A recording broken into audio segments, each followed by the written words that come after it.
Bonjour à tous, bienvenue à ce cours de yoga débutant. Tout le monde a déjà pratiqué le yoga? Oui. Okay. Avant de commencer, merci de me dire si vous avez une blessure, une douleur ou quelque chose à me signaler. Non, rien, c'est impeccable. Aujourd'hui, le thème de ce cours de yoga est associé à la médecine traditionnelle chinoise, car on est au printemps, et le thème c'est l'essorage du foie.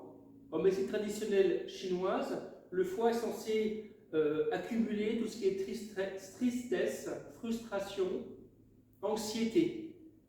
Donc nous allons, à travers des postures plutôt de torsion,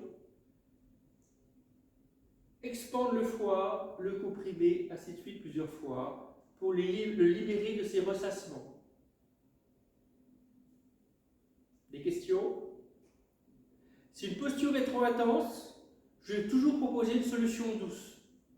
Soit, je vous dirais d'utiliser des blocs si c'est trop dur, une sangle ou une couverture, ou les trois. Voilà. Hein, surtout, l'idée c'est de faire une pratique de yoga confortable et consciente. Donc on ne se brutalise pas. Nous allons commencer par une petite méditation d'ancrage, un mini body scan, pour entrer dans la séance. Installez-vous confortablement en posture assise. Le bassin bien ancré dans le sol, la colonne qui s'élève sans rigidité, les épaules relâchées, le menton légèrement rentré. Et si vous êtes à l'aise, fermez doucement les yeux.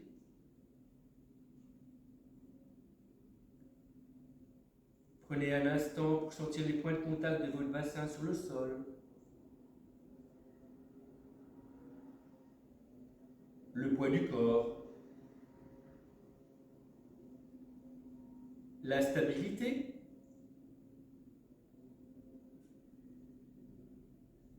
Portez maintenant l'attention à la colonne vertébrale.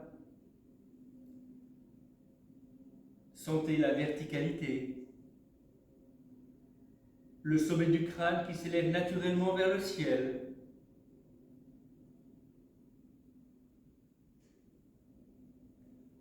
Amenez l'attention à la respiration. L'air qui entre. L'air qui sort. Sentez le mouvement naturel du ventre à l'inspiration, puis le relâchement à l'expiration. Relâchez la mâchoire, le visage, les épaules. Et quand vous serez prête, ouvrez doucement les yeux.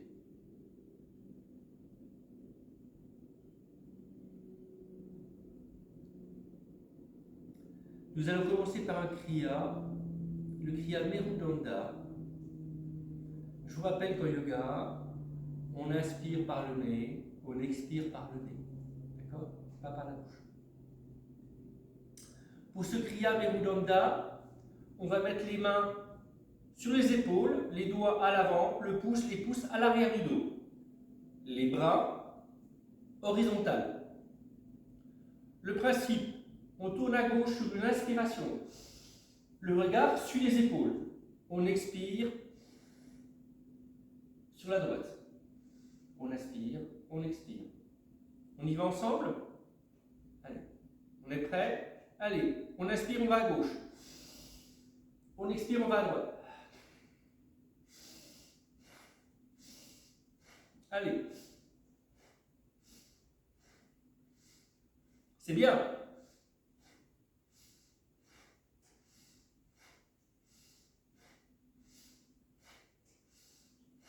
On s'arrête, on se recentre, terminez votre expiration.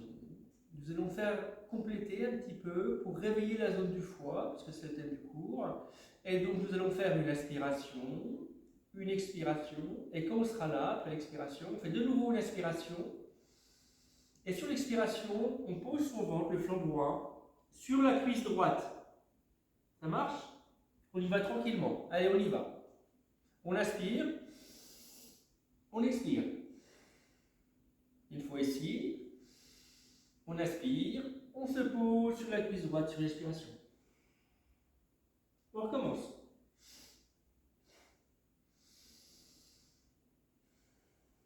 C'est très bien. Encore.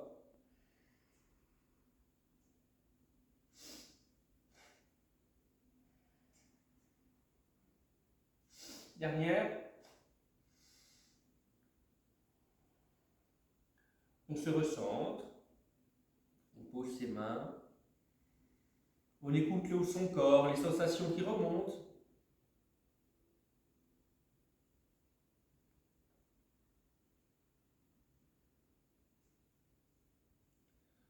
On va passer maintenant à quatre pattes.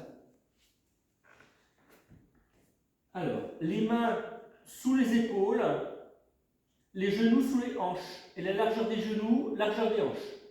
Okay. Nous allons faire du shavash. Donc le principe du shavash, on inspire, on creuse le dos, on ouvre la poitrine.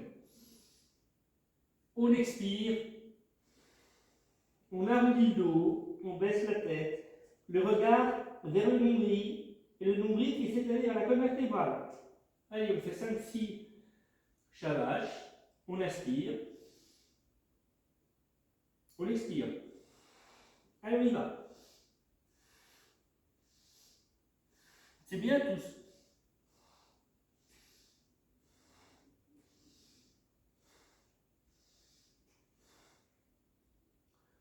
On remet le dos droit. On se pose sur ses talons. On peut fermer les yeux. On écoute les sensations de ce petit travail.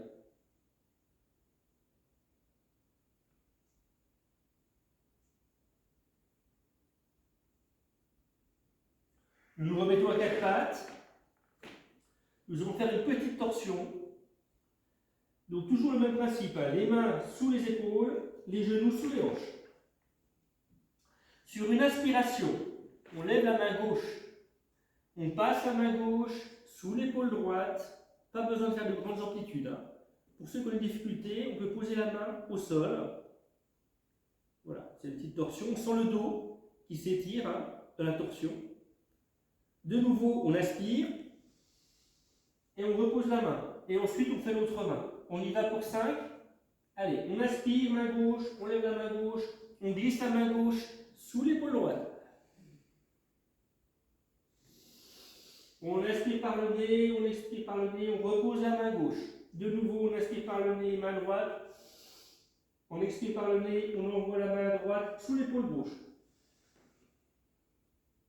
On peut poser la tête, hein, aussi, hein, si vous sentez. On inspire, on retire la main droite. On expire, on repose la main. On y va.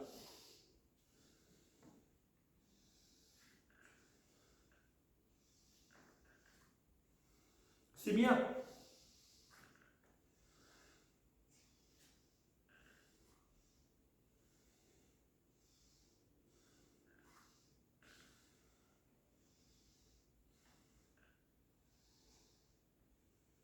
C'est très très bien. Continuez. Une dernière.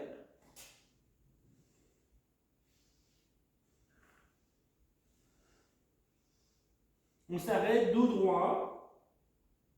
On se pose sur ses talons. On écoute les sensations qui remontent.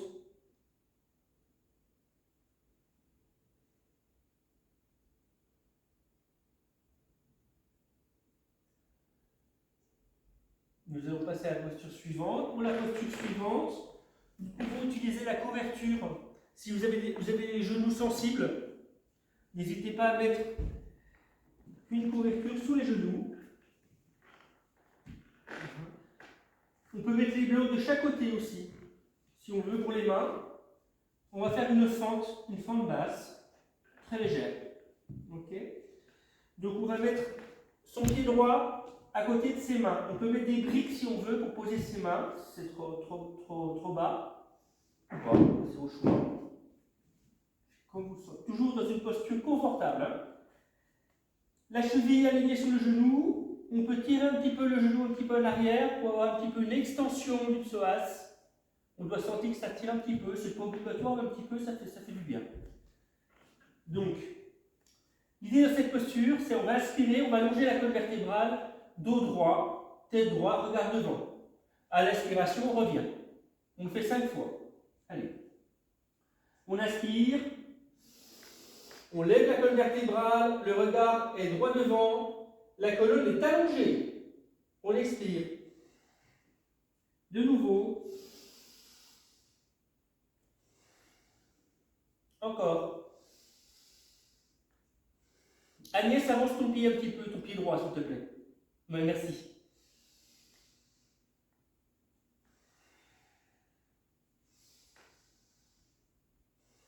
On s'arrête. On va ajouter une petite extension à cette posture. On va monter en même temps les deux mains. Toujours pareil, colonne droite, regard devant, la colonne est allongée, les bras sont en l'air. On y va. On fait 3 fois. 3.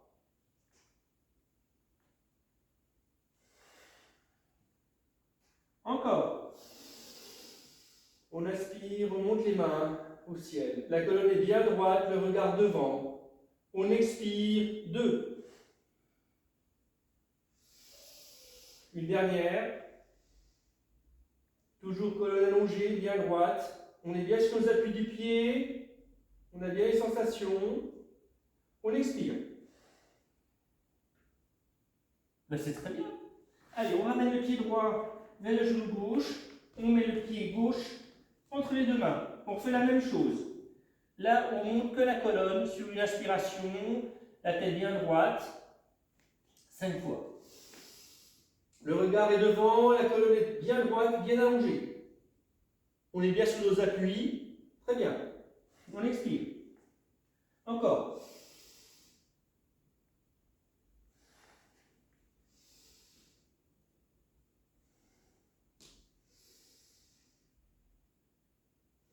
Une dernière.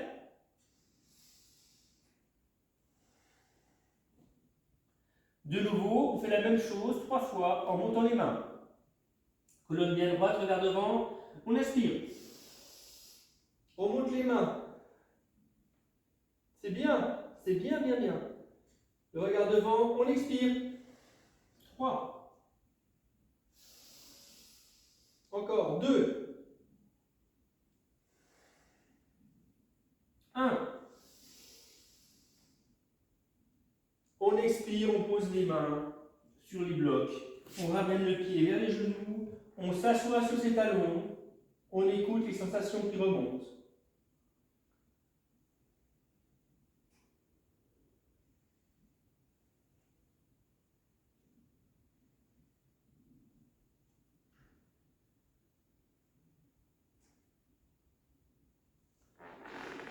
Nous allons faire une posture debout. On peut ranger la couverture, la mettre à côté. Les blocs, on peut les mettre de chaque côté du pied. Ils peuvent nous être utiles pour ce qui va suivre. On se met debout en Tadasana, c'est-à-dire qu'on rapproche les pieds, les orteils peuvent se toucher, les talons légèrement ouverts. Si c'est trop dur au niveau des hanches, vous pouvez ouvrir les pieds de la largeur des hanches. Voilà. Alors, on se tient droit, tout le monde se tient droit, les mains devant, les jambes légèrement engagées, le bassin légèrement en rétroversion, un petit peu devant, voilà. La colonne vertébrale droite, le regard devant et les épaules basses. Sandrine, baisse tes épaules, s'il te plaît. Merci. Voilà. Le regard est devant. Les pieds sont bien ancrés au sol. On sent bien que notre corps est bien ancré.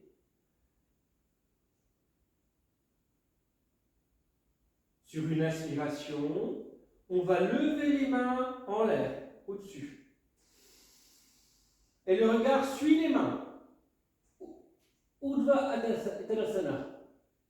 Est-ce que c'est bon pour tout le monde? Ouais, superbe. On regarde ses mains. Sur une expiration, on va déposer nos mains de chaque côté des pieds au sol, sur les blocs, si ce n'est pas possible. On peut fléchir un peu les genoux. Allez, on expire.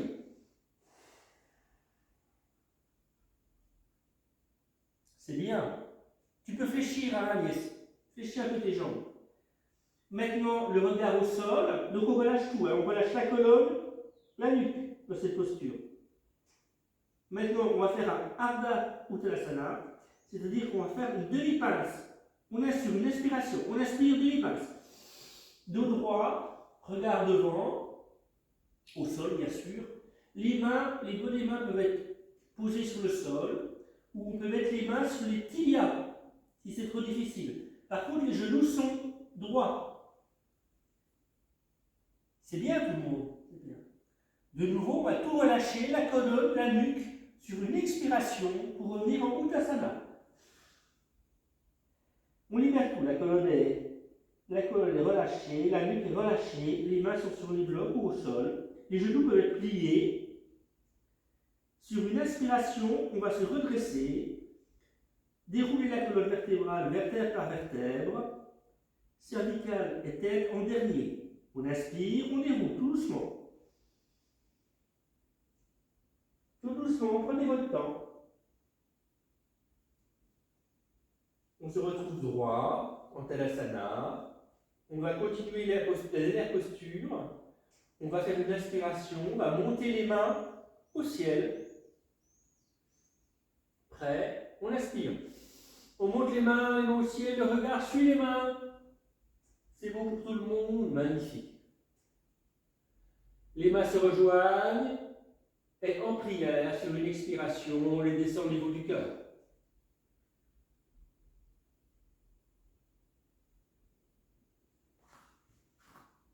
Impeccable. Merci beaucoup pour ce réveil corporel.